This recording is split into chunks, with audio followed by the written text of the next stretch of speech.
So if I do run this again and move these the receiver, we should see that it stops printing out.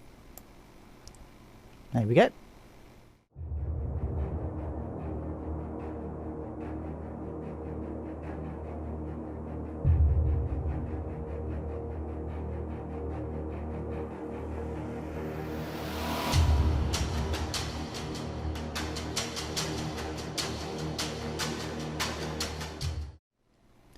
Hi guys, this is TGStudios in Roblox Studio.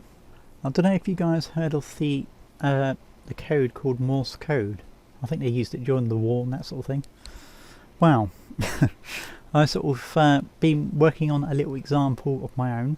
It's loosely based on Morse code, where I'm using this brick here as the sender, and this is the receiver, if you like. And I'm using a raycast to look at that brick. I've also set up a little message. Here we go. This is actually doing it live through a raycast system. I'll show you how I'm doing it after these short little messages. So yeah, if you can read this, yeah, I got the code right. Yay! I say it says it took me about a day. It's actually taken me about 6 hours to do, which is practically a day's work in Roblox. So yeah, because I started this at midnight and it's now 6 AM in the morning. Yeah, I could not sleep again tonight, so I thought I'd do a little example. Yeah, and I'm doing more than 2 states. That's why it's not true Morse code, and it's just repeating itself. So basically what I'm doing is I'm using a database of all my characters, where I've created the binary. It's proper true text binary, not machine binary. It's text binary. I guess they're both the same thing, but whatever.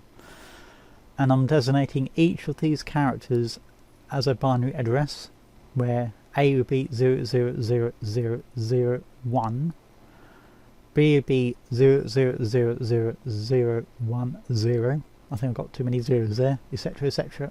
Just like binary kind of thing. And then I'm just filling up this array here, or table if you like, with the binary addresses, with these as the keys. So it looks something like, if I actually edit the code a little bit, so it'd be A equals text 1 2 3 4 5 6 7. B would be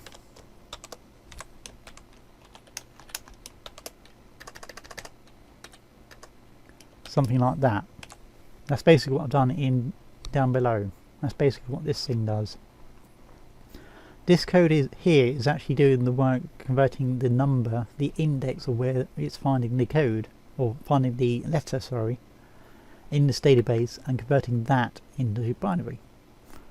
So that isn't really my code. It's just something I found online, just quick, and it's a nice little neat little way of doing it, because I couldn't be asked to work it out. And then all I'm doing then is just, as I say, filling up that array with this initial thing, and then the sender is going through those keys and looking for the characters that are set in the message. Yeah, that's an old message that I was testing earlier. The actual messages I'm using is these ones. So I'm converting all of that into binary. There you go, dot and dash, reference to Morse code. I've gone on from that because I couldn't get on with Morse code, with the dots and dashes and things. So I thought, what's the next best thing? I know, binary. And that way I can have as many dots and dashes as I want, or as much characters as I want, sorry. So basically all I'm doing is using my custom weight function, which is what a C weight stands for, custom weight. It's using coroutine, which is what I've been trying to spell in the last video that I've done, and I spelled it right this time. So yeah, and then all I'm doing is going through the messages, which is these, indexing find the length of the message, which is what that does there, setting the message tag to nothing, and then I'm going through the length of the string and then cutting up by 1, so you've got 1 character each time, and that's what we do there. Well, should I say there. Then if the message if it's less than the length, then add the message onto the end of the message string. Then I'm going through that length. I know, quite complex. Finding out if it's a 1 or 0. If it's a 1, it's a dot, which is basically a 1, if you like. And if it's a 0, it does a dash, which is whatever the lit colour and the dash lit colour is, and the material as well. And then at the end of that, it's waiting for a little delay, which I think I'll set for 0.01 of a second, and then it's turning itself off. Once it gets to the end of that message, it goes to the end colour. And that's how I'm telling the receiver that it's at the end of the message, if you like. So that's the end. No, sorry, that's the end of the character that it's done. And then once it's got to the end, it does this bit. It waits 5 seconds, then it does the end of the line, or end of the message, if you like. This is my voice. And the receiver, as I said, it's working on a raycast system, and they're not connected by script.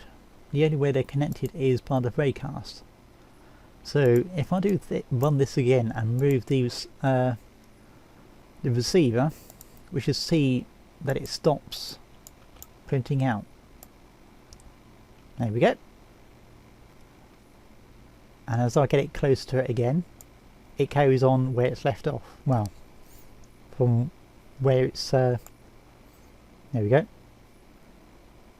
So if I put it slightly off and then put it back on again, we get part of the message, sort of malformed message. So it's showing that it is actually using the raycast and not doing some direct referencing. So in a way, this could be, I don't know how you would do it, but it could even be in another game or something. As long as the raycast can actually see in this game, then you can have 2 different instances talking to each other that way. I don't know how you would do that, because that's impossible. But if you like, the theory's there. So yeah, that's what I've basically been working on, because I could not sleep tonight. And hopefully in a little bit, if I can actually do it, I'll be printing out a picture with this kind of this way of doing it, rather than text as we see here. Down here we'll have a little picture printing out, and that'll be doing pixels rather than text. So hopefully in a little bit, if I can actually get it right tonight, you should see this at the end of this this little explanation thing. And I'll catch you guys later. And I hope you enjoyed me talking through, and hopefully I haven't fried your brains on what I'm doing here, because I've really nearly done mine. Anyway, catch you later guys. TGStudios signing out.